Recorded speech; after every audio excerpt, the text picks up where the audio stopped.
The First Amendment protects several very important individual liberties. These include the freedom of religion, the freedom of speech, the freedom of the press, the freedom to peaceably assemble, and the freedom to petition the government.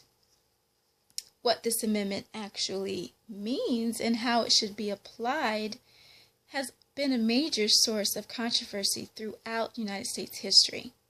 But for the sake of time, I'm only going to focus on one aspect of the First Amendment, the freedom of religion. There are actually two distinct religion clauses in the First Amendment. The first concerns the establishment of religion, and the second, the free exercise of religion. The Establishment Clause prohibits the government from creating state-sponsored or mandated religion. The court has seemed to interpret this the same way that Thomas Jefferson did in his letter to Danbury Baptist, in which he stated that there should be a wall of separation between the church and state. However, just what the government is allowed to do in regards to religion has caused some controversy.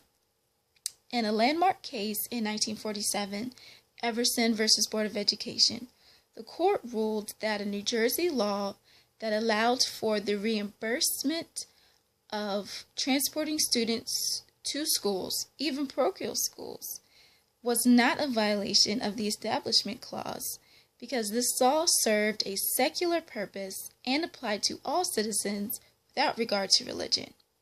However, in Lemon v. Kurtzman in 1971, the court struck down two Pennsylvania laws that allowed for, one, the state to purchase services from religious schools, and two, allowed states to pay a portion of private school teacher salaries, including those at religious schools. In Lemon v. Kurtzman, the court ruled that the government was too entangled with religion, and therefore those laws were not constitutional. From the Lemon case came a three-pronged test known as the Lemon test for judging the constitutionality of government actions regarding religion. The first prong is the entanglement prong. The government is not allowed to be excessively entangled with religion. The second prong is the effect prong, in which a law may neither advance nor inhibit religious practice. And finally, there's the purpose prong. There must be a secular purpose for any law regarding religion. And it is the burden of proof relies on the government to prove and to pass each prong of the Lemon test. The second religion clause within the Constitution is the Free Exercise Clause, which prohibits the government from stopping people from practicing whatever religion they choose. The government is not allowed to tell citizens how to think or what or who to believe in. However, according to Reynolds v. United States, which was in 1878, the government is allowed to make laws concerning the practice of religion. And if you think about it, it makes sense.